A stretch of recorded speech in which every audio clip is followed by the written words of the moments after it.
كل واحد فينا عنده في حياته ملف مقاتل خاص بيه.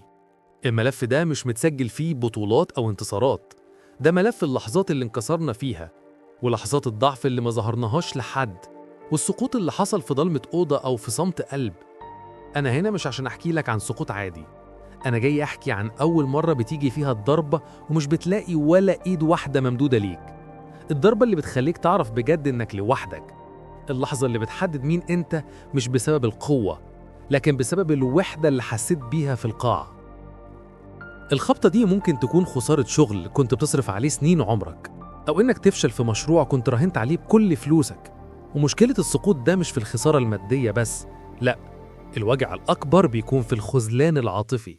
إنك تكتشف إن كل الأصحاب اللي كنت بتسندهم اختفوا أول ما النور طفى عليك، أو إن شريك حياتك اللي كنت فاكره سندك هو أول واحد سحب إيده. بتكتشف إن شبكة الأمان اللي كنت بانيها حواليك كانت مجرد وهم كبير، وإنك بقيت فجأة شخص عادي ملوش أي قيمة بمجرد ما فلوسك أو منصبك راحوا. هنا بتحس ببرودة الروح، وهو أسوأ إحساس ممكن يمر بيه المقاتل. الإحساس إنك مش بس مكسور، لأ، أنت كمان غير مرئي. كأن وجعك ده ملوش قيمة، كأنك صرخت ومحدش سمعك، كأن دموعك بتنزل في طبق مالح محدش حس بيه. بتلوم نفسك ليه كنت ساذج ومصدق إن في ناس هتدوم، ليه اديت ثقة في ناس ما كانتش تستاهل. الوجع ده مش جاي من اللي وقعك، الوجع ده جاي من اللي ما ساهمش في طلوعك تاني. هو ده معنى الوحدة اللي بتعلمك بجد. الصدمة مش في السقوط، الصدمة في الإنكار اللي بيحصل بعده. بتفضل تقول لنفسك لأ، أكيد في حد هيجي. بتفضل مستني مكالمة، رسالة، كلمة اعتذار، بس مفيش أي حاجة بتيجي. الانفصال ده عن الواقع بيخليك تشوف الدنيا على حقيقتها، خالية من الفلاتر والمجاملات الزايفة. السقوط ده بيجبرك إنك تتعامل مع الحقيقة المؤلمة. الإيد الوحيدة اللي تستاهل تتمد عشان تسندك هي إيدك أنت، والاعتماد على حد غيرك في وقت الشدة هو اللي جابك للقاعدة أصلاً. بتوصل لمرحلة القاع، المكان بيكون ضلمة ووحش. القاع مش بس مكان، القاع ده فكرة في دماغك بتخليك تشوف إن دي النهاية وإن كل الأبواب اتقفلت وشك. بتبدأ تشوف كل غلطة عملتها وكل كلمة ما كانش لازم تتقال، وكأنك بتراجع فيلم حياتك اللي خلص. بتكتشف إنك بقيت أسير لأفكارك السلبية، وإحساسك بالذنب بيتحول لحائط أسمنتي بيمنعك من إنك تتنفس أو تشوف النور. بس المقاتل الحقيقي بيصحى هنا. في الضلمة دي بتيجي الإضاءة الداخلية. بتبدأ تفكر بشكل مختلف، مش مين خذلني، لأ، بتبدأ تسأل إيه اللي لسه فاضل جوايا ما تكسرش. بتلاقي إن كل الحاجات اللي كنت معتمد عليها بره زي الشغل والفلوس والمناصب اختفت، وما بيفضلش غيرك أنت وإرادتك وإيمانك بربنا. القاع ده بيدي درس عمره ما كان ممكن يوصلك وانت واقف على القمة. أرض القاع دي هي المكان الوحيد اللي ينفع تبني فيه أقوى أساس لحياتك، أساس ما ينفعش يتهد تاني أبدا. ليه؟ لأن مفيش حاجة تانية تخسرها خلاص. الخوف بيروح، الكسوف بيروح، الأوهام بتروح. ما بيفضلش ليك غير إنك تبدأ تشد رجلك بنفسك من الطين وبأضعف قوة عندك. العملية دي مش سهلة، هي زي ولادة جديدة فيها وجع وصراخ، بس نهايتها حياة مختلفة. ده اللي بنسميه التعافي الذاتي، اللي بيحصل لما الجسم والروح بيقرروا يشفوا نفسهم لوحدهم. زي ما العظم المكسور بيلحم لوحده، انت روحك بتلم نفسها بنفسها. مهمتك بس انك ما توقفش عملية الشفاء دي، ما تديش فرصة للأفكار السلبية انها تقولك انت ضعيف، مستحيل تقوم تاني. لا، مهمتك الوحيدة انك تقول لنفسك كل يوم هقدر وهقوم لوحدي، ومش هسمح للوجع ده يضيع على الفاضي. أحياناً السقوط ده بيكون في عز وجود الأهل والأصدقاء اللي مفروض يسندوا. ممكن تكون مشكلة صحية صعبة، أو إنك تسقط في امتحان مفصلي يحدد مستقبلك، وتلاقي أقرب الناس ليك بيتعاملوا معاك كأنك عبء، أو بينصحوك بطريقة تجرح. الإحساس ده بيكون أصعب من سقوطك في الشغل. بتكتشف إن الدعم النفسي الحقيقي مش بيجي بالشكل اللي إحنا متخيلينه. بيجيلك هنا درس عمره، أنت أول وأهم وأقوى داعم لنفسك. الجرح اللي بيسيبه السقوط ده مش بيخف تماماً، لا، هو بيتحول لندبة، بس مش ندبة عادية. الندبة دي هي ختم قوتك الجديد، هي اللي بتفكرك إنك اتوجعت قد إيه، وفي نفس الوقت بتفكرك إنك قدرت تكمل رغم الوجع ده. هي اللي بتخليك ما تنساش التمن الغالي اللي دفعته عشان توصل للنسخة الأقوى دي من نفسك. السقوط اللي محدش شافه ده هو اللي علمك ترتب أولوياتك بصدق. مين اللي يستاهل ياخد من وقتك ومجهودك وطاقتك، ومين مجرد عبء على قلبك ووقتك، ومين ملوش أي لزوم. ده اللي بيخليك ما تتخدعش في الوعود الكذابة والمظاهر الخداعة تاني. بتتعلم إن الإيد الوحيدة اللي تستاهل تستند عليها بجد هي إيدك أنت وبس، وإن قلبك ده هو أتمن حاجة تملكها ولازم تحافظ عليها من أي خذلان جديد.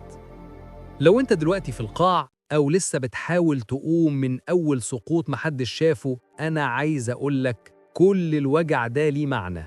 الألم ده مش صدفة، الألم ده تمن القوة اللي هتطلع بيها لقمة الجبل. ما تضيعش التمن الغالي ده في العياط والشكوى والندب على اللي فات. حوله لطاقة بناء وشرارة نار مش بتطفي. خلي كل دمعة نزلت منك تبقى طوبة بتبني بيها مجدك الخاص اللي مفيش حد هيقدر يهده.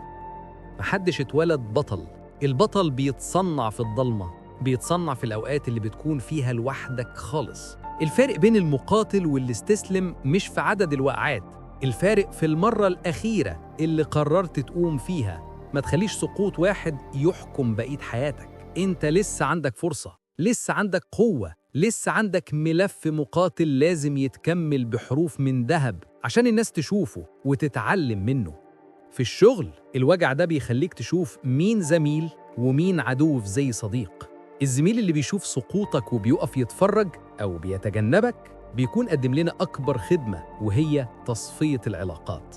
الوجع ده بيخليك تعمل إعادة ضبط للعلاقات، بتشيل كل الزايد والضار وبتخلي بس الحاجات النقية والمفيدة. ما تعتبرش اللي ماشي خسارة، اعتبره نظافة للبيئة المحيطة بيك. النهوض من القاع ده بيكون ليه طعم مختلف ما يتوصفش، لأنه بيكون نهوض نابع من إرادتك أنت وبس. مفيش حد ليه فضل عليك هيمن عليك بيه بعد كده، مفيش حد يقدر يقولك أنا السبب في نجاحك. القوة دي أنت اللي صنعتها من العدم، من تحت الصفر. النهوض ده بيخليك تحس إنك تستاهل الحياة اللي هتعيشها بجد، لأنك دفعت تمنها لوحدك. اللي بيقع لوحده ويقوم لوحده بيصنع سلاح جديد اسمه اليقين الذاتي. انت بقيت متأكد انك هتعرف تتصرف في اي أزمة، وهتعرف تقوم في اي سقوط حتى لو كل اللي حواليك اختفوا. اليقين ده هو أقوى سلاح ممكن تملكه في حياتك كلها، لأنه بيحميك من الخوف من المجهول. خلاص انت عرفت أسوأ حاجة ممكن تحصل، وعرفت انك هتقدر تنجو منها لوحدك. ما تبصش للي حصل على انه خذلان، بص عليه على انه تصفية إلهية لطريقك. ربنا شال من طريقك الناس اللي كنت فاكر انك محتاجهم عشان يوريك ان انت كفاية لوحدك. انت قادر، انت بطل قصتك، ومفتاح نجاتك في ايدك انت وبس. ابني قصة جديدة ما ينفعش يكون فيها أبطال وهميين تاني. كلنا مقاتلين، بس مش كلنا بنكتشف ده. بتكتشف ده بس لما تلاقي نفسك بتبني من تحت الصفر بعد ما كل حاجة اتهدت حواليك. انت مش بس نجيت من السقوط، انت استفدت من السقوط ده عشان تكون النسخة الأقوى والأصلح ليك. استغل الوجع ده كهدية، كبوصلة بتوريك الطريق الصح اللي لازم تمشي فيه عشان ما تقعش تاني في نفس الغلطة. في النهاية، وقبل ما نختم ملف المقاتل بتاع النهاردة، لو في حاجة واحدة بس عايزك تاخدها معاك، فهي إن سقوطك لوحدك ده مش نهاية القصة، ده بس بداية أسطورتك أنت. السقوط الأول ده هو اللي بيخلعك عنك قشرة الضعف والاعتماد على الناس، عشان يظهر المقاتل اللي جواك اللي ما كنتش تعرف عنه حاجة. إيدك هي الإيد الوحيدة اللي هتسندك لحد الآخر. دي مش قسوة، ده يقين أنت اكتسبته بدموعك ووجعك. خلي كل وجع حسيت بيه وكل إيد ما تمدتلكش ليه يكونوا الوقود اللي مش هيطفي أبداً في رحلة صعودك. ما تتكسفش من الندبة، بالعكس دي شارة قوتك. انت مش مجرد شخص نجا، انت شخص قام لوحده وبنى نفسه من التاني. انت بطل، مش بس بطل قصتك، انت بطل كل اللي لسه هيسمع قصتك دي ويقوم بعدها. رسالة القوة دي كانت جزء من رحلتنا في إكس فايتر توكس. لو حسيت إن الكلام ده لمس فيك حاجة، أو إن ملف المقاتل ده فكلك كرب أو فهمك حاجة ما كنتش فاهمها، فده وقت إنك تدعم المقاتل اللي جواك واللي بيسمعك.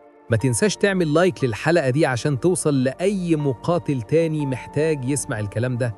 وسيب لي كومنت احكي لي فيه عن أول مرة حسيت فيها إنك لوحدك وإزاي قدرت تقوم بعدها. مشاركتك هي أكبر قوة لينا كلنا. ولو لسه ما عملتش سبسكرايب للقناة، اشترك دلوقتي وفعل جرس التنبيهات عشان ما تفوتكش رسائل السلام الداخلي ولا ملفات المقاتلين اللي جاية. الدعم بتاعك بيساعدنا نكمل الطريق ده سوا. إلى اللقاء في ملف مقاتل جديد. ابقوا أقوياء. سلام عليكم.